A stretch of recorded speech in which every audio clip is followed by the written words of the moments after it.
ಕೊಡುತ್ತೇನೆ ಅಂತೇಳಿ ಗುರುಗಳ ಸಾಕ್ಷಿಯಾಗಿ ಹೇಳಿದರೆ ಅರಸನ ಮನಸ್ಸಿನ ಇಂಗಿತವನ್ನು ಬಿಚ್ಚಿ ಹೇಳೇನು ಚಿತ್ತಟ್ಟು ಕೇಳಪ್ಪ ರಾಮಚಂದ್ರ. ಜನನಿ, ಮಾತಾ ಪಿತೃಗಳ ಆಜ್ಞೆಯನ್ನು ಮೀರಲಿಕ್ಕೆ ನಾನೇನು ಕ್ರೂರ ರಾಕ್ಷಸ ವಂಶದವನಲ್ಲ. ಸತ್ಯವಾಕ್ಯ ಪರಿಪಾಲಕನಾದ ರಘುವಂಶ ಜನನಿದ್ದೇನೆ. ತಂದೆಯ ಆಜ್ಞೆಯಾದರೆ ಬೆಂಕಿಯಲ್ಲಿ ಬೀಳಲಿಕ್ಕೂ ಸಮುದ್ರವನ್ನು ಹಾರಲಿಕ್ಕೂ ವಿಷವನ್ನು ಕುಡಿಯಲಿಕ್ಕೂ ಸಹ ಹಿಂಜರಿಯುವಂತವನಲ್ಲ. ಕಾರಣ ತಂದೆಯ ಅಭಿಪ್ರಾಯವನ್ನು ಸಂದೇಹವಿಲ್ಲದೆ ತಿಳಿಸುವಂತವಳಾಗಮ್ಮ ತಾಯಿ. ಮಗನೇ, ಮುಂದೆ ಅದೇನು ಹೇಳ್ತಾಳ.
ರಾಮಚಂದ್ರನೇ, ನಿನ್ನ ಹಡದಪ್ಪನ ಮನಸ್ಸಿನ ಇಂಗಿತವನ್ನು ಬಿಚ್ಚಿ ಹೇಳುವೆನು, ಚಿತ್ತಟ್ಟು ಕೇಳು.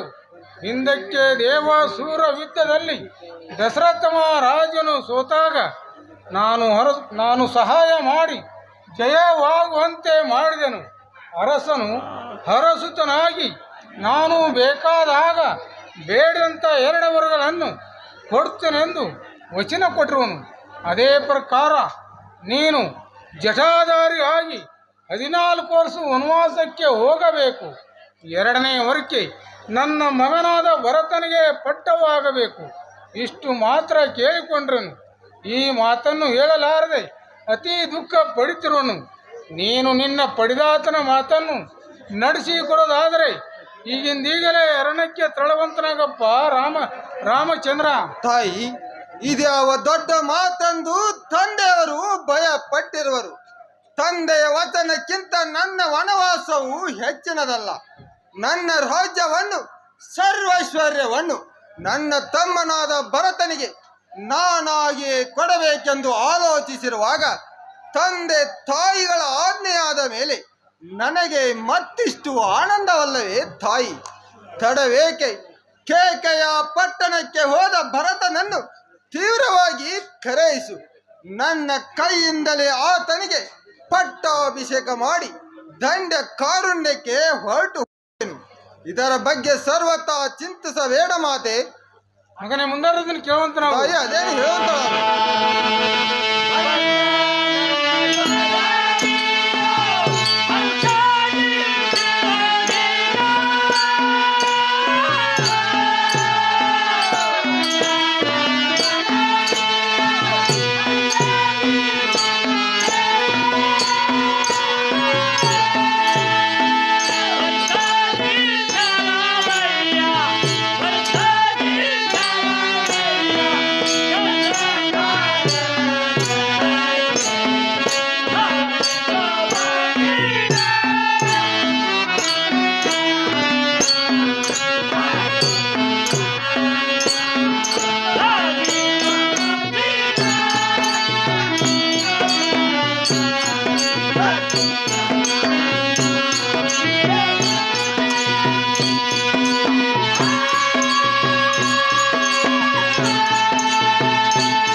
ರಾಮಚಂದ್ರನೇ, ಹೋ ನೀನು ಮಾತ್ರ ಭರತನ ಒಡೆಯುವನ್ನು ಬಿಟ್ಟು ಬಿಡು.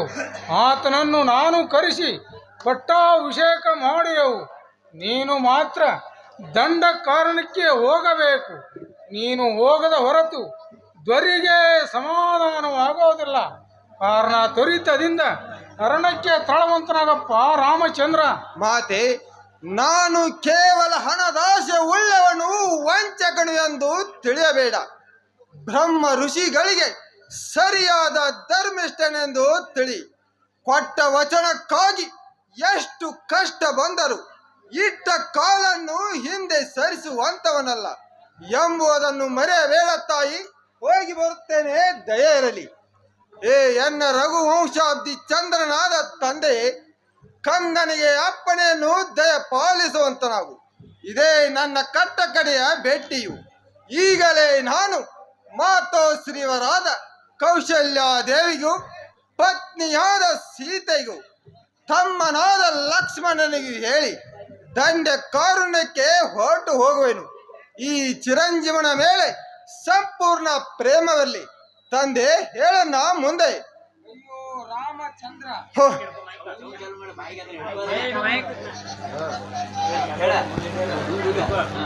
ಅಯ್ಯೋ ರಾಮಚಂದ್ರ, ಹೋ, ನೀನು ಹೊರಟ ಹೋದ ಮೇಲೆ ನಾನು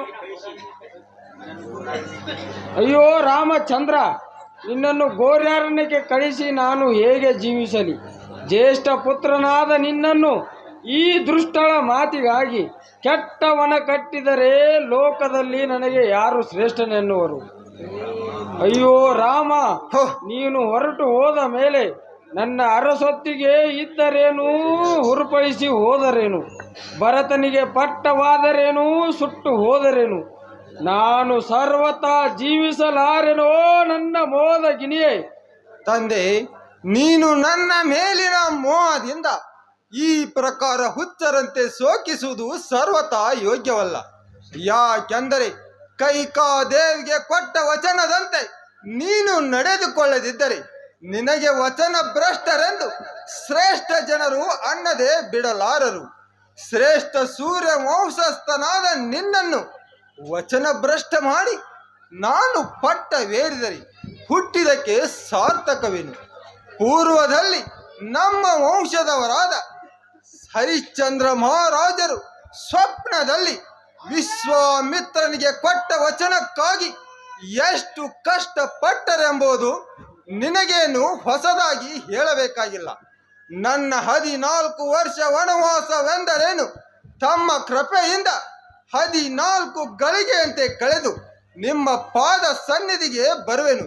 ಸರ್ವತಾ ಶೋಕಿಸದೆ ಅಪ್ಪಣೆಯನ್ನು ಕೊಡುವಂತನಾಗುತ್ತಂದೆ. ನಿನ್ನೊಡನೆ ಮತ್ತೆರಡು ಮಾತನಾಡಲು ಸಹ ನನಗೆ ಅವಕಾಶವಿಲ್ಲ. ತಂದೆ ನಮಸ್ಕಾರ, ಹೋಗಿ ಬರುತ್ತೇನೆ. ತಾಯಿ ನಮಸ್ಕಾರ, ಹೋಗಿ ಬರುತ್ತೇನೆ.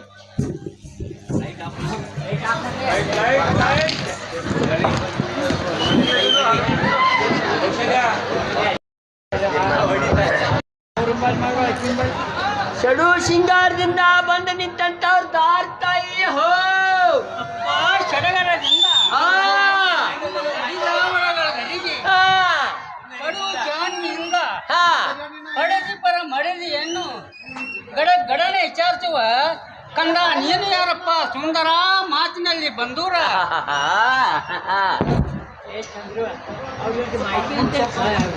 ಎತ್ತರ ಹೇಳೋದು ನಿಮ್ಮಂತ ದೊಡ್ಡ ದೊಡ್ಡ ಮಹಾರಾಣಿಯರನ್ನು ಮಾತನಾಡಿಸುವಂತ ಸಾರಥಿ ಅನ್ನುತ್ತಾರೆ. ಆದರೆ ತಾವ್ಯಾರು ತಮ್ಮ ನಾಮೇನು ಚೆನ್ನಾಗಿ ಹೇಳ್ಬೇಕು. ಕಾಯೇ ಕ್ವಾಯ್ನರ್ ರುದ್ರಾಪನ್ ಬುಣ್ಣಿ ಕಾಯೇ. ಅಪ್ಪ ಸಾರಥಿ, ನಾವು ಅಂದರೆ ಶ್ರೀ ಮೊದಲೇಕ ಕೋರ್ಡಿ ಆ ಬ್ರಹ್ಮಾಂಡ ಗರ್ಭೀಕೃತನಾದ ಮೇಲಿನಲ್ಲಿ ಮೆರೆಯುವ ಅಯೋಧ್ಯ ನಗರವನ್ನು ಆ ಮುದುದಿಂದ ಪರಿಪಾಲಿಸುವ ಆ ಸೂರ್ಯ ಅಂಶ ಕುಲ ಸಂಬಂಧನಾದ ವೀರ ದಶರಥ ಮಹಾರಾಜನ ಪಟ್ಟದ ಅರ್ಧಾಂಗಿನಿ ಮೋಹನಂಗಿಯಾದ ಆ ಕೌಶಲ್ಯ ದೇವೆಂದು ತಿಳಿಯಪ್ಪ ದೂತ ಲೋಕ ಪ್ರಖ್ಯಾತ. ಕೌಶಲ್ಯಾದೇವಿ ಅನ್ನೋದು ನನಗಾದ್ರೂ ಗೊತ್ತಾಯ್ತು ಅಥವಾ ಖುದ್ದಂತ ಸಮಾಜಕ್ಕಾದ್ರೂ ಗೊತ್ತಾಯ್ತು.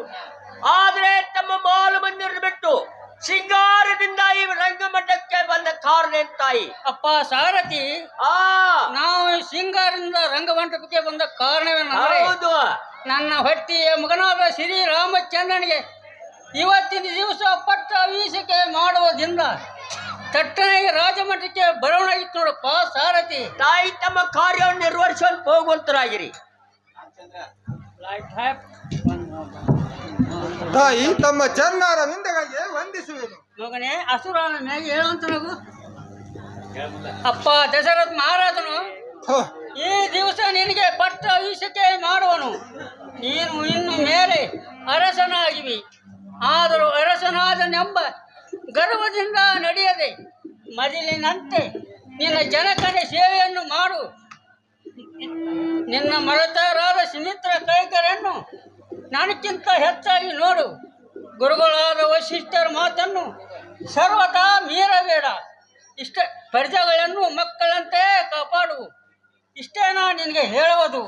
ಇವೆಲ್ಲ ಮಾತುಗಳನ್ನು ವಶಿಷ್ಠ ರಾಣಿಯಾಗಿ ನಡೆಸಿಕೊಡುವೆನೆಂದು ಗಟ್ಟಿ ಮುಟ್ಟಾಗಿ ನನ್ನ ಮುಂದೆ ಹೇಳುವಂತನಾಗೋ ರಾಮ ಸದ್ಗುಣ ಪ್ರೇಮ. ತಾಯಿ ಮುಂದಾಯ್ತಾಳೆ ಕೇವಂತ ಅದನ್ನು ಹೇಳುವಂತನಾಗೋ.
ಎನ್ನ ಪಡೆದವಳಾದ ಕಡು ಮೋಹದ ಜನನಿಯೇ, ನನ್ನ ಪಟ್ಟಾಭಿಷೇಕದ ಅಟ್ಟಹಾಸವು ಒತ್ತಟಗಿರಲಿ.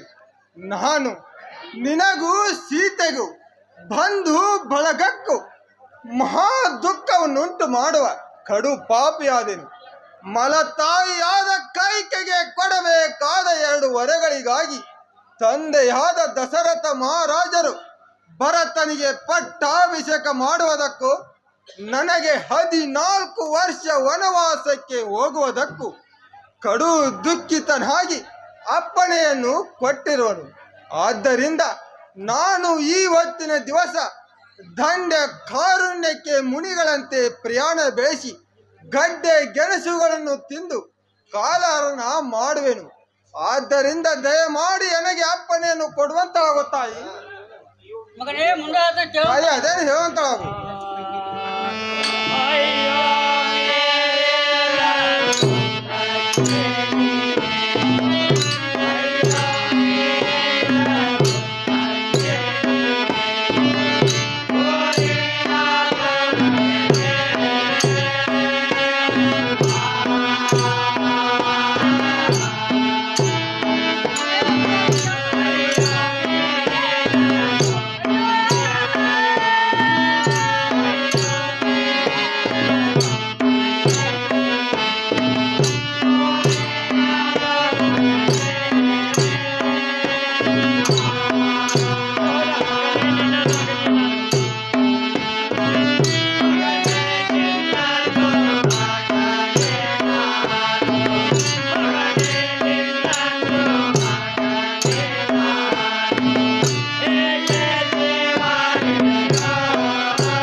ಕುಮಾರನೇ, ಹೋ, ನಿನ್ನನ್ನು ಎನ್ನ ಹೊಟ್ಟೆಯಲ್ಲಿ ಹುಟ್ಟಿ ನೀನು ಎಂಥ ಘೋರ ದುಃಖಕ್ಕೆ ಗುರಿಯಾಗಬೇಕಾಯಿತು.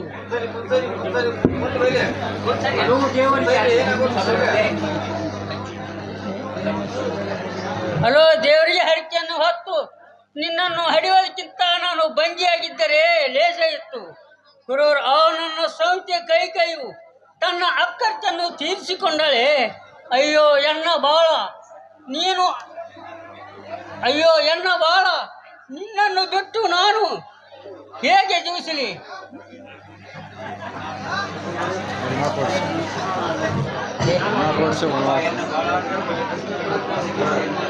ಏ ಎನ್ನ ಬಾಳ, ನಿನ್ನ ಸಂಗಡ ನಾನು ವನವಾಸಕ್ಕೆ ಬರೆಯನು. ನಡೆಯಪ್ಪ ಕಂದ. ತಾಯಿ, ನೀನು ಹುಚ್ಚಿಯಂತೆ ಶೋಕಿಸುವುದು ಸರ್ವತಾ ಯೋಗ್ಯವಲ್ಲ. ಯಾಕೆಂದರೆ ಹರಿನಾಪಿ ಹರನ್ನಾಪಿ ಬ್ರಹ್ಮನಪಿ ಸುರಣ್ಣಪ್ಪಿ ಲಲ್ಲಾಟ ಲಿಖಿತ ರೇಖಾ ಪರಿಮಾಣಂ ನಸಕೈತೆ. ಅಂದರೆ ಹರಿಹರ ಬ್ರಹ್ಮಾದಿಗಳಿಗೂ ಹಣೆಯಲ್ಲಿ ಬರೆದ ಲಿಖಿತವನ್ನು ತಪ್ಪಿಸಲಿಕ್ಕೆ ಆಗುವುದಿಲ್ಲ. ಅಂದ ಮೇಲೆ ನನ್ನಂತ ನರಮನುಷ್ಯನ ಪಾಡೇನು? ಕೈಕೆಯು ನನ್ನ ದುರಾದೃಷ್ಟಕ್ಕೆ ಅರಸನಿಂದ ಈ ವರಗಳನ್ನು ಬೇಡಿರುವಳು. ಆದ್ದರಿಂದ ದುಃಖಿಸದೆ ಅಪ್ಪಣೆಯನ್ನು ಕೊಡುವಂತಳಾಗುತ್ತಾಯಿ. ಮಗನೇ, ಮುಂದೆ ಕೇಳುವಂತ ತಾಯಿ ಅದೇ ಹೇಳುವಂತಳಾಗು.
ಸ್ವಲ್ಪ ಅಲ್ಲ ಹಂಗೇನ್ ಮಾಡಿದವ ಅಸಹ್ಯ ಮಾಡ್ಬೇಡ ಸುಮ್ಮನೆ. ಏ ಎನ್ನ ಕುಮಾರನೇ, ಹೋ, ನಿನ್ನ ಒಡನೆ ನಾನು ವನವಾಸಕ್ಕೆ ಕಳಿಸಿ ನಿನ್ನ ಒಡನೆ ನಾನು ವನವಾಸಕ್ಕೆ ಬರುವೆನು. ನಡೆಯಪ್ಪ ಕಂದ.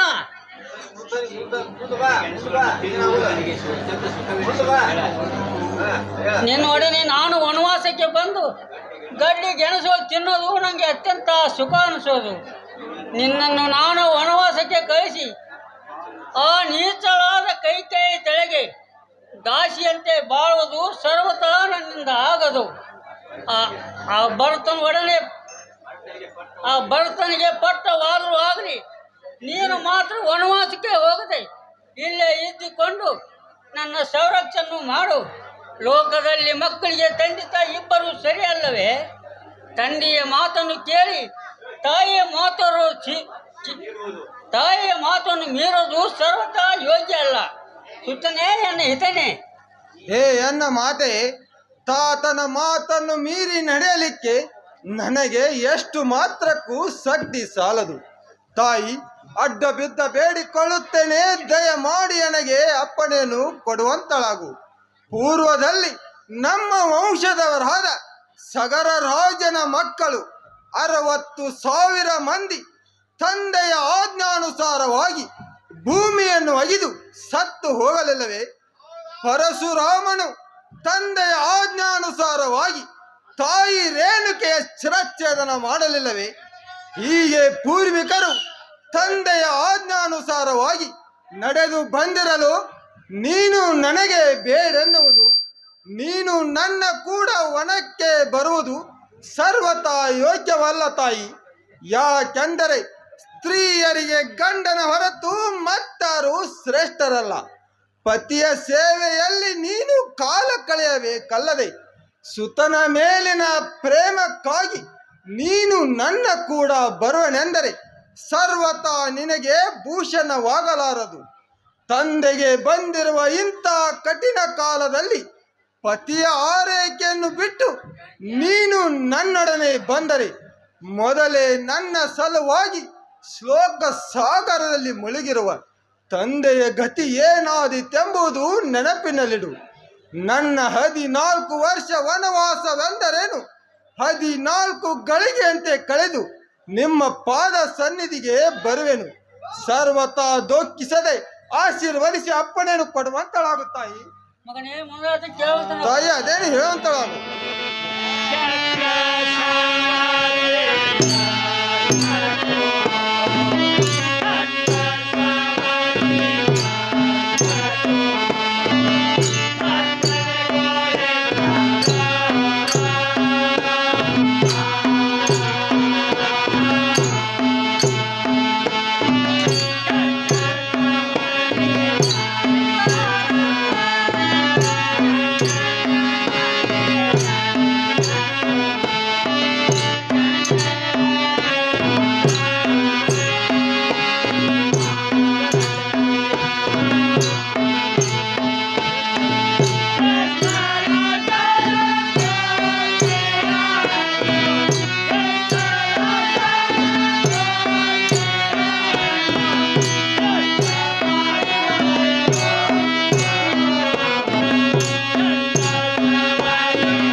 ಅಯ್ಯೋ ಎನ್ನ ಕಂದನೆ, ಕೆಟ್ಟ ನನ್ನ ಸಂಹಿತೆಯ ಕೋಪವು ಎಷ್ಟರವುದು. ಶ್ರೀರಾಜನ ಬುದ್ಧಿಯನ್ನು ಸಹ ಬೆಸ್ಟ್ ಮಾಡಿ ತನ್ನ ಹಠವನ್ನು ಸಾಗಿಸಿಕೊಂಡಳೆ. ಅಯ್ಯೋ ಎನ್ನ ಬಾಳ, ನೀನು ಅರಣ್ಯವಾಸಿ ಆದರೆ ನಾನು ನಿತ್ಯವಾಗಿ ಪ್ರಾಣ ಬಿಡೆಯನು. 14 ವರ್ಷ ಪರ್ಯಂತರ ನಿನ್ನನ್ನು ಅಗಲಿ ನಾನು ಹೇಗೆ ಜಯಿಸಲಿ? ಚಂದ್ರವದನವನ್ನು ಹೋಲುವ ನಿನ್ನ ಸುಂದರ ಮುಖವನ್ನು ನೋಡದೆ ನಾನು ಹೇಗೆ ಬಾಳಲಿ? ನಾನು ನಿನ್ನ ಸಲುವಾಗಿ ಮಾಡಿದ ಉಪವಾಸ ರಥಗಳು, ದೇವತಾ ಪ್ರಾಂತಗಳು ಬೂದಿಯಲ್ಲಿ ತುಪ್ಪ ಸುರಿದಂತೆ ಆಯಿತು. ನಿನ್ನ ವನವಾಸದ ಸುದ್ದಿಯನ್ನು ಕೇಳಿದ ನನ್ನ ಕಿವಿಗಳು ಏಕೆ ಸೀಳಿದಿತ್ತೋ ಶಿವ, ನನ್ನನ್ನು ಯಾಕೆ ಮಾಡ್ತಿರುವೆ? ನಿನ್ನ ಪಾದ ಸನ್ನಿಧಿಯಲ್ಲಿ ಸೇರಿಸಿಕೊಳ್ಳಬಾರದಿತ್ತೆ. ಅಯ್ಯೋ ಎನ್ನ ಕುಮಾರ, ನಿನ್ನನ್ನು ಹೇಗೆ ವನವಾಸ ಕಳಿಸಲು ಶಿವ? ತಾಯಿ, ನೀನು ಹೀಗೆ ದುಃಖ ಪಡುವುದನ್ನು ನೋಡಿ ನನಗಂತೂ ಅತಿ ದುಃಖವಾಗುತ್ತದೆ.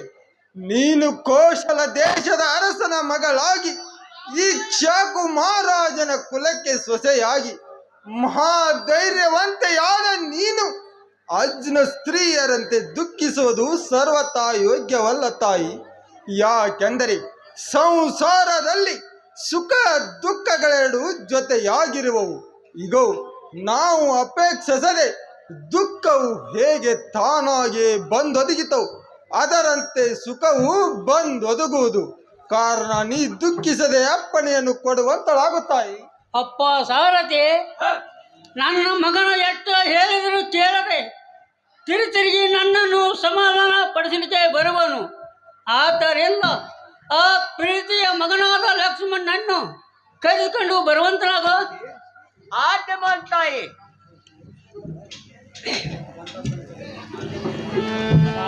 ಮಾತೆ ವಂದಿಸುತ್ತೇನೆ. ಮಗನೇ ಅಸುರ ಮೇಲೆ ಹೇಳುವಂತರಾಗೋ. ಮಾತೆ ಮುಂದಾಗ್ತೇನೆ. ಮಗನೇ ಅದನ್ನು ಹೇಳುವಂತರಾಗೋ.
ನಿನ್ನ ಮುಖ ಕಮಲಗಳು ಬಾಡ ಕಾರಣವೇನು?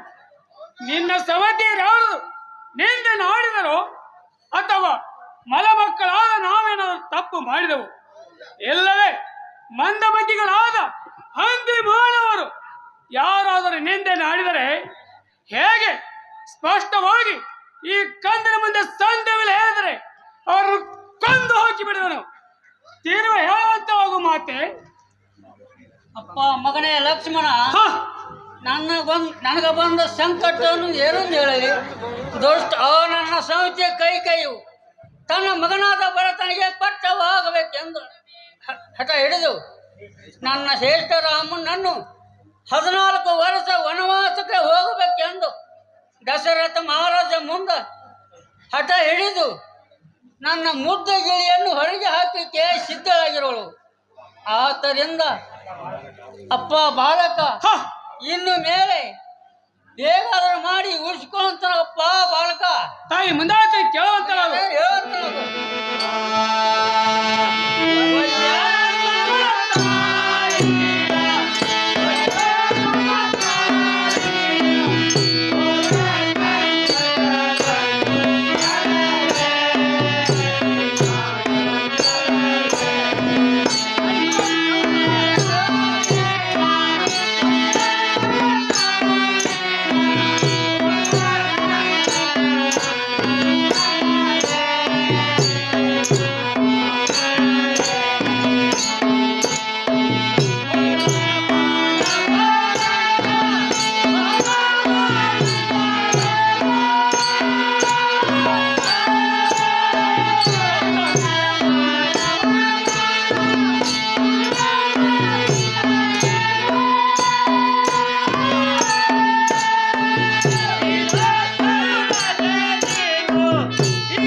ಒಳ್ಳೆಯದು.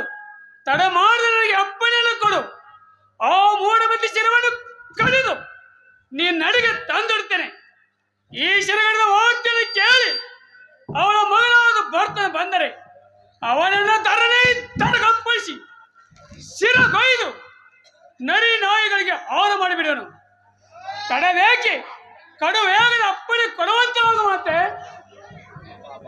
ಅಪ್ಪ ಬಾಲಕ, ಆ ಸರಿ ಸಮಿತಿಯ ಶಿರವನ್ನು ಹರಿದು ಸಿರಿ ಹಚ್ಚ ದೋಷಕ್ಕೆ ಗುರಿಯಾಗುವ ದುಷ್ಟ ಕೆಲಸವೂ ನಮ್ಮಿಂದ ಸರ್ವತಃ ಬೇಡ.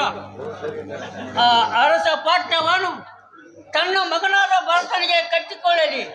ನನ್ನಿಂದ ಏನು ಆತಂಕವೇ ಇಲ್ಲ. ನನ್ನ ಮಗನನ್ನು ವನವಾಸಕ್ಕೆ ಅರ್ಥವ ಆಲೋಚನೆ ಮಾಡಿ ಅರಸಿನಿಂದ ಅಪ್ಪನಿ ಕೊಡಿಸಿದ್ದು ಒಂದೇ. ನನ್ನ ಆತ್ಮದಲ್ಲಿ ತಳಮಳ ಅನಿಸುತ್ತದೆ. ಕಾರಣ ನೀನು ಹೇಗಾದರೂ ಮಾಡಿ ನನ್ನ ಮಗನನ್ನು ಉಳಿಸಿಕೊಳ್ಳುವಂತನಪ್ಪ ಬಾಲಕ. ತಾಯಿ ಮುಂದಾದಲ್ಲಿ ಕೇಳುವಂತಳಾಗು.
ಕೈಗೆ ಹೀಗೆ ಮಾಡಿದ್ದಾರೆ. ತಂದೆಯಾದ ದಶರಥ ಮಹಾರಾಜನು ಅಣ್ಣನು ವನವಾಸಕ್ಕೆ ಕಳಿಸಬೇಕಾದರೆ ಅವನಲ್ಲಿ ಯಾವ ದೋಷವನ್ನು ಅಥವಾ ಯಾವ ಅಪರಾಧವನ್ನು ಕಂಡನು ಹದಗೆಡಿಯಾದ ಕೈಕೆಯ ಮಾತು ಕೇಳಿ ಅಣ್ಣನಿಗೆ ವನವಾಸಕ್ಕೆ ಹೋಗಲು ಅಪ್ಪಣೆ ಕೊಟ್ಟ ಆ ಬುದ್ಧಿಗಿಡ ತಂದೆಯನ್ನು ಹೊತ್ತು ನಾಗ ಪಾಲು ಮಾಡಲಿಕ್ಕೆ ಸಿದ್ಧರಿದ್ದೇನೆ. ಗರ್ವಿಷ್ಠನಾಗಿ ಕಾರ್ಯ ತಿಳಿಯದೆ ದುರ್ಮಾರ್ಗ ಆದರೆ ಗುರುವಿನ ಸಹ ಕೊಲ್ಲಬೇಕೆಂಬ ಶಾಸ್ತ್ರವಿದ್ದ ಮೇಲೆ ಆ ಮುದಿನವರಾದ ತಂದೆಯ ಪಾಡಿನು ತಡ ಮಾಡದೆ ನನಗೆ ಅಪ್ಪಣೆ ಕೊಡುವಂತನಾಗು. ಮಾತೆ ತಮ್ಮ ಮುಂದಾಯ್ತು ಕೇಳುವಂತನಾಗು. ಅಣ್ಣ ಅದರಿಂದ ಹೇಳುವಂತನಾಗು.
ನೀನು ಹೀಗೆ ಒಮ್ಮೆಲೆ ಕೋಪಿಸಿ ತಂದೆಗೆ ಬಿರು ನುಡಿಯಾಡುವುದು ಸರ್ವತಾ ತಕ್ಕದ್ದಲ್ಲ.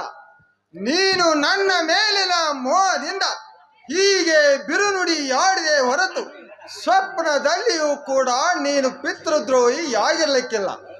ತಂದೆಯಾದರೂ ಏನು ಮಾಡಬೇಕು? ಪತ್ನಿಯಾದ ಕೈಕೆಗೆ ಕೊಡಬೇಕಾದ 2 ವರಗಳಿಗಾಗಿ ಮಹಾ ದುಃಖಪಟ್ಟು ಆತನು ನನ್ನ ವನವಾಸಕ್ಕೆ ಸಮ್ಮತಿ ಕೊಟ್ಟದ್ದು ಎಷ್ಟು ಮಾತ್ರಕ್ಕೂ ತಪ್ಪಲ್ಲ. ಹಾಗೆ ಮಾಡದಿದ್ದರೆ ಸೂರ್ಯ ವಂಶದವರು ವಚನ ಭ್ರಷ್ಟರೆಂದು ಕಳಂಕವು ಹತ್ತಲೆ ಬಿಟ್ಟಿದೆ. ವಚನಕ್ಕಿಂತಲೂ ಮಗನು ಶ್ರೇಷ್ಠನಲ್ಲ. ಯಾಕೆಂದರೆ ಮಕ್ಕಳು ಹುಟ್ಟುವರು ಸಾಯುವರು, ಆದರೆ ವಚನ ಒಮ್ಮೆ ಶಟೆಯಾಯಿತೆಂದರೆ ತೀರೇ ಹೋಯಿತು. ಇದೇ ಮನುಷ್ಯನ ಸತ್ವಶೀಲವು. ತಮ್ಮ ಲಕ್ಷ್ಮಣ, ನಾನೊಬ್ಬ ಹೋದರನಾಯಿತು, ನೀನಿರುವಿ ಭರತ ಶತ್ರುಘ್ನನಿರುವರು. ನೀವೆಲ್ಲರೂ ಧರ್ಮದಿಂದ ಇದ್ದು ಈ ಮುಪ್ಪಿನ ತಂದೆ ತಾಯಿಯರನ್ನು ಸಂರಕ್ಷಣೆ ಮಾಡಿಕೊಂಡಿದ್ದರೆ ಸಾಕು. ಆ ಜಗದೀಶನ ಕೃಪೆ ಇದ್ದರೆ ನಾನು ಪುನಃ ಬಂದು ನಿಮ್ಮನ್ನು ಸೇರದೆ ಇರುವನೆ. ಕಾರಣ ನನಗೆ ಅಪ್ಪಣೆಯನ್ನು ಕೊಟ್ಟು ಕಳಿಸುವಂತರಾಗಿ. ಅಣ್ಣ, ನೀನು ಹೇಳುವುದು ಯೋಗ್ಯವೇ ಸರಿ. ಆದರೆ ಮಗನನ್ನು ವನವಾಸಕ್ಕೆ ಕಳಿಸಲಿಕ್ಕೆ ತಂದೆಗೆ ಯಾವ ಅಧಿಕಾರವಿದೆ? ಕೈಕೆಗೆ 2 ವರಗಳ ಕೊಡುತ್ತೇನೆಂದು ತಂದೆ ಹಿಂದಕ್ಕೆ ಹೇಳಿದರೆ ಏನಾಯ್ತು? ತನ್ನ ಸಂಬಂಧವಾಗಿ ಬೇಕಾದ್ದು ಕೊಡಲಿ. ಆದರೆ ನಿನ್ನ ಮೇಲೆ ಆತನ ಹಕ್ಕು ಏನು? ಆ ದುಷ್ಟ ಕೈಕೆಯು ನಿನ್ನ ಹಾಗೂ ನನ್ನ ಮಂತ್ರಿ ಸಿಟ್ಟಾದಿ ಗುರುಗಳ ಕೌಶಲ್ಯ ತಾಯಿಗಳ ಶಿರವನ್ನು ಕಡಿದು ಹಾಕಲಿಕ್ಕೆ ಬೇಕೆಂದು ಹಠ ಹಿಡಿದಿದ್ದಾರೆ. ವಚನ ಭ್ರಷ್ಟನಾಗಬಾರದೆಂದು ತಂದೆಯು ಹೇಗೆ ಮಾಡುವುದನಾದನಲ್ಲ. ಇದೇ ಏನು ವಚನ ಪರಿಪಾಲನೆ? ವಚನ ಪರಿಪಾಲನೆ ಎಂದರೆ ಅದರಿಂದ ಅನ್ಯರಿಗೆ ಅಪಕಾರವಾಗದೆ ಉಪಕಾರವಾಗುವಂತಿರಬೇಕು. ಅಂದರೆ ಅದಕ್ಕೆ ವಚನ ಪರಿಪಾಲನೆ ಅನ್ನುವರ ಹೊರತು ಹೆಂಡತಿ ಏದಂತೆ ಕೇಳಿ ಕುಣಿಯುವುದಕ್ಕೆ ವಚನ ಪರಿಪಾಲನೆ ಅನ್ನುವುದಿಲ್ಲ. ಅಣ್ಣ, ಆತ್ಮಬುದ್ಧಿ ಸುಖಜೇವ, ಗುರು ಬುದ್ಧಿ ವಿಶೇಷತ, ಪರಬುದ್ಧಿ ವಿನಾಶಾಯ, ಸ್ತ್ರೀ ಬುದ್ಧಿ ಪ್ರಸಂಗತ. ಅಂದರೆ ತನ್ನ ಸ್ವಂತ ಬುದ್ಧಿಯಿಂದ ಮಾಡಿದ್ದು ಸುಖ ಕೊಡುವುದು, ಗುರುವಿನಿಂದ ಕೇಳಿ ಮಾಡಿದ್ದು ಅತ್ಯಂತ ಸುಖ ಪ್ರಧಾನವಾಗುವುದು.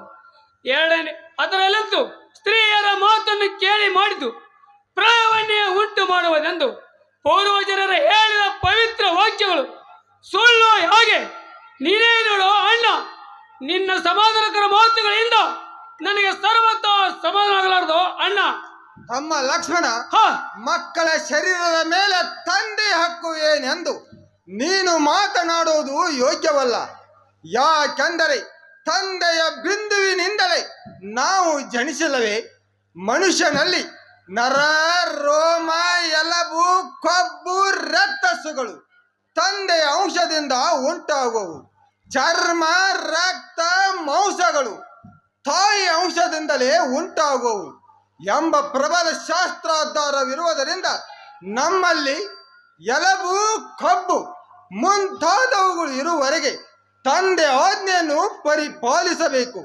ಇಲ್ಲದಿದ್ದರೆ ಪಿತೃದ್ರೋಹಿಯಾಗಿ ಭಯಂಕರ ಯಾತನೆಯನ್ನು ಸೋಸಬೇಕಾಗುವುದು. ಪಿತ್ರಾಜ್ಞೆಯನ್ನು ಉಲ್ಲಂಘಿಸುವುದು ರಕ್ಕಸ ಕುಲದಲ್ಲಿ ಹುಟ್ಟುವುದು ಒಂದೇ. ಆದ್ದರಿಂದ ನಮಗೆ ಬೇಕಾದಷ್ಟು ಕಷ್ಟ ಬಂದರೂ ಗಟ್ಟಿಗರಾಗಿ ವಚನ ಪರಿಪಾಲನೆಯನ್ನು ಮಾಡಬೇಕು. ಇದೇ ನಮ್ಮ ಪವಿತ್ರ ಧರ್ಮವೆಂದು ತಿಳಿಯುವಂತವನಾಗೋ ತಮ್ಮ. ಅಣ್ಣ ರಘುಕುಲ ತಿಲಕಣೆ, ಮನುಷ್ಯನಲ್ಲಿ ನರ, ಕೊಬ್ಬು, ಎಲಬು, ರೇತೇಶಿಗಳು ತಂದೆಯ ವೀರ್ಯದಿಂದ ಉತ್ಪನ್ನವಾಗುವು. ಆದ್ದರಿಂದ ತಂದೆಯ ಭಾಗವಾದ ನರ, ಕೊಬ್ಬು, ಎಲಬು, ರೇತೇಶಿಗಳು ತಂದೆಯ ವೀರ್ಯದಿಂದ ಉತ್ಪನ್ನವಾಗುವುದರಿಂದ ತಾಯಿಯ ಭಾಗವಾದ ಚರ್ಮ, ರಕ್ತ, ಮಾಂಸ ಮುಂತಾದವುಗಳು ಶರೀರದಲ್ಲಿ ಇರುವವರೆಗೆ ತಾಯಿಯ ಆಜ್ಞೆಯನ್ನು ಮೀರತಕ್ಕದ್ದೇನು? ನೀನೇ ಹೇಳು. ತಾಯಿಯು ಪ್ರತ್ಯಕ್ಷ ಎದುರಿಗೆ ನಿಂತು ಕಂಬನಿ ಸುರಿಸುತ್ತಾ ವನವಾಸಕ್ಕೆ ಹೋಗಬೇಡ ಎಂದು ಎಷ್ಟು ಪರಿಯಿಂದ ಹೇಳಿದರು. ಕೇಳದಿರುವುದು ಮಾತ್ರ ದ್ರೋಹ ಅಲ್ಲವೇನು? ನೀನೇ ಹೇಳು ಅಣ್ಣ. ತಮ್ಮ ಲಕ್ಷ್ಮಣ, ನಿನ್ನ ಮಾತಿಗೆ ತಪ್ಪೆನ್ನುವುದಿಲ್ಲ. ಆದರೆ ತಂದೆ ತಾಯಿಗಳ ಆಜ್ಞೆ ಪರಿಪಾಲನೆ ಮಾಡುವ ವಿಷಯದಲ್ಲಿ ವಿಚಾರ ಉಂಟು. ಹಾಗಾದರೆ ಯುದ್ಧದ ಪ್ರಸಂಗದಲ್ಲಿ ತಂದೆಯು ಮಗನಿಗೆ ಯುದ್ಧಕ್ಕೆ ಹೋಗಲು ಆಜ್ಞಾಪಿಸಲು ತಾಯಿಯು ಮಗನ ಮೇಲಿನ ಪ್ರೇಮಕ್ಕಾಗಿ ಬೇಡೆಂದರೆ ನಿಲ್ಲುವುದು ಅಯೋಗ್ಯವೇ? ಹಾಗೆಯೇ ಈಗಿನ ಪ್ರಸಂಗದಲ್ಲಿ ಮಾತೆಯವರ ಇಚ್ಛೆಯಂತೆ ನಾನು ನಿಲ್ಲುವುದು ಅಯೋಗ್ಯವಾಗುವುದು. ಈಗಿನ ಪ್ರಸಂಗದಲ್ಲಿ ತಾಯಿಯವರಾದರೂ ತಂದೆಯ ಆಜ್ಞೆಗೆ ವಿಘ್ನ ತರಬಾರದು. ಯಾಕೆಂದರೆ ಪತಿಯ ಆಜ್ಞೆಯೇ ಸತಿಗೆ ವೇದ ವಾಕ್ಯವಾಗಿರುವುದು. ಆದ್ದರಿಂದ ತಾವೆಲ್ಲರೂ ನನಗೆ ಅಪ್ಪಣೆಯನ್ನು ಕೊಟ್ಟು ಕಳಿಸುವಂತರಾಗಿ. ಅಣ್ಣ, ಸುರಪತಿಯಾದ ಬೃಹಸ್ಪತಿ ಕೂಡ ನಿನ್ನ ವಿಚಾರ ಶಕ್ತಿಗೆ ಹತ್ತದಿರುವಾಗ ನಮ್ಮಂಥವರ ಪಾಳೇನು? ಪಿತನ ಆಜ್ಞೆ ಪರಿಪಾಲನೆ ದೃಢ ನಿಶ್ಚಯವಾಗಿರುವಾಗ ನಮ್ಮ ಬೋಧನೆಗಳೆಲ್ಲ ಎಲ್ಲಿ ಮುಟ್ಟವು? ತಾಯಿ ಆಗಲಿ ಸರ್ವತಾ ಶೋಕಿಸಬೇಡ. ನಾನು ಅಣ್ಣನೊಡನೆ ವನವಾಸಕ್ಕೆ ಹೋಗಿ ಆತನಿಗೆ ಎಷ್ಟು ಮಾತ್ರಕ್ಕೂ ಕಷ್ಟವಾಗದಾಗೆ ಮಾಡುವೆನು. ಅಣ್ಣನು ತನ್ನ ದೃಢ ನಿಶ್ಚಯನ್ನು ಮುರಳನ್ನು ಬಂದು ಹೇಳಿದರೂ ಕೇಳುವುದಿಲ್ಲ. ಮಾತೆ ತಡ ಮಾಡದೆ ನಮಗೆ ಅಪ್ಪಣೆ ಕೊಟ್ಟು ಕಳಿಸುವಂತರಾಗು. ತಮ್ಮ ಲಕ್ಷ್ಮಣ, ಹ ನೀನು ಹೀಗೆಂದರೆ ಹೇಗೆ? ನನಗೆ ವನವಾಸಕ್ಕೆ ಹೋಗಲಿಕ್ಕೆ ಕೈಕೆಯ ಆಜ್ಞೆಯಾದಂತೆ ನಿನಗಾಗಿದ್ದರೆ ಬರಲಿಕ್ಕೇನು ಅಡ್ಡಿ ಇಲ್ಲ. ಆದರೆ ಸುಮ್ಮನೆ ನನ್ನ ಮೇಲಿನ ಪ್ರೇಮಕ್ಕಾಗಿ ನೀನು ನನ್ನ ಕೂಡ ವನಕ್ಕೆ ಬರುವನೆಂದರೆ ಸರ್ವತಾ ನಾನು ಒಪ್ಪಲಾರೆನು. ನೀನು ಅಯೋಧ್ಯದಲ್ಲಿದ್ದುಕೊಂಡು ನಾನು ಬರುವವರೆಗೆ ತಂದೆ ತಾಯಿಯರನ್ನು ಸಂರಕ್ಷಣೆ ಮಾಡಿಕೊಂಡಿದ್ದರೆ ಸಾಕು. ಇದಕ್ಕಿಂತ ಪ್ರೇಮವೂ ಎನಗಿಲ್ಲ. ನೀನು ನನ್ನ ವಿಷಯದಲ್ಲಿ ಸರ್ವತಾ ಕಾಳಜಿ ಮಾಡಬೇಡ. ಅತ್ಯಂತ ಪ್ರೀತಿಯಿಂದ ಕಳಿಸಿಕೊಡುವಂತನಾಗು. ಅಣ್ಣ, ಹ ನಾನು ಎಷ್ಟು ಹೇಳಿದರು ನೀನು ನಿನ್ನ ದೃಢ ನಿಶ್ಚಯನ ಬಿಡದಂತೆ ನಾನು ನಿನ್ನ ಸೇವೆಯಲ್ಲಿ ಕಾಲ ಕಳೆಯಬೇಕೆಂಬ ದೃಢ ನಿಶ್ಚಯನವು ಮಾಡುವೆನು. ಇದರಲ್ಲಿ ಸೃಷ್ಟಿಪತಿ ಬೋಧನಾಗಿ ನಾನು ಕೇಳುವುದಿಲ್ಲ. ಅಣ್ಣ, ಹ ನಿನ್ನಂತ ಮಾತುವನ್ನು ಬಿಟ್ಟು ಈ ಅಯೋಧ್ಯ ನಗರದಲ್ಲಿ ಹೇಗೆ ವಸಿರಿ? ಪಂಚಾಮೃತ ಭೋಜನವನ್ನು ಹೇಗೆ ಜೀರಿಸರಿ? ಅಣ್ಣ, ನೀನು ಇರುವ ಪಟ್ಟಣ ಶಾಲೆ ನನಗೆ ಅರಮನೆಯು ಮತ್ತು ಘೋರ ಅರಣ್ಯವೇ ನನಗೆ ಅಯೋಧ್ಯ ನಗರವು. ನೀನು ತಿಂದ ಬಿಟ್ಟ ಕಂದ ಮೂಲಾದಿಗಳನ್ನು ತಿನ್ನುವುದು ನನಗೆ ಪಂಚಾಮೃತ ಭೋಜನವಾಗುವುದು. ಆದ್ದರಿಂದ ಇನ್ನೊಮ್ಮೆ ಈ ಪ್ರಸ್ತಾವನೆ ಎತ್ತದೆ ಸುಮ್ಮನೆ ನನ್ನ ಕರೆದುಕೊಂಡು ಹೋಗುವಂತನಾಗೋ ಅಣ್ಣ. ತಮ್ಮ ಲಕ್ಷ್ಮಣ, ಹ ನೀನು ಇಷ್ಟು ನಿಷ್ಠುರ ನಿಂತ ಮೇಲೆ ಉಪಾಯವಿಲ್ಲ. ಹೋಗುವ ನಡೆ. ಇನ್ನೇನು ಸೀತೆಗೆ ಭೇಟಿಯಾಗಿ ಅವಳಿಗೆ ತಕ್ಕಷ್ಟು ಬುದ್ಧಿಯನ್ನು ಹೇಳಿ ತಟ್ಟನೆ ಹೊರಟು ಹೋಗಬೇಕು. ತಾಯಿ ಪುನಂ ಬೇಡನ್ನದೆ ದಯಮಾಡಿ ನನಗೆ ಅಪ್ಪಣೆಯನ್ನು ಕೊಡುವಂತಳಾಗು. ಅಪ್ಪ ಕಂದಗಳರ್ಯ, ವನವಾಸ ಸ್ವರ್ಗ ಎಂದು ತಿಳಿದುಕೊಂಡಿರುವ ನಿಮ್ಮ ದೃಢ ನಿಶ್ಚಯವನ್ನು ತಡೆಯಲಿಕ್ಕೆ ಮರಣದಿಂದಲೂ ಸಹ ಆಗದಂತಾಯಿತು. ಇದೆಲ್ಲ ಕಾಲಗತಿಯು. ಇದನ್ನು ಮೀರುವುದಕ್ಕೆ ಯಾರಿಂದಲೂ ಸಹ ಆಗದಂತಾಯಿತು. ಅಪ್ಪ ಮಗನೇ ಲಕ್ಷ್ಮಣ, ಜೋಕೆ ಇನ್ನೇನು ಹೇಳಲಿ? ಎಲ್ಲವೂ ನಿನ್ನೆನೇ ಕೂಡಿದೆ. ಜಗದೀಶನು ನಿಮಗೆ ಸುಖವನ್ನು ಕೊಡಲಿ. ಹೋಗಿ ಬರಿಯಪ್ಪ ಕಂದಗಳರ್ಯ. ಹೋಗಿ ಬರ್ತೇವೆ.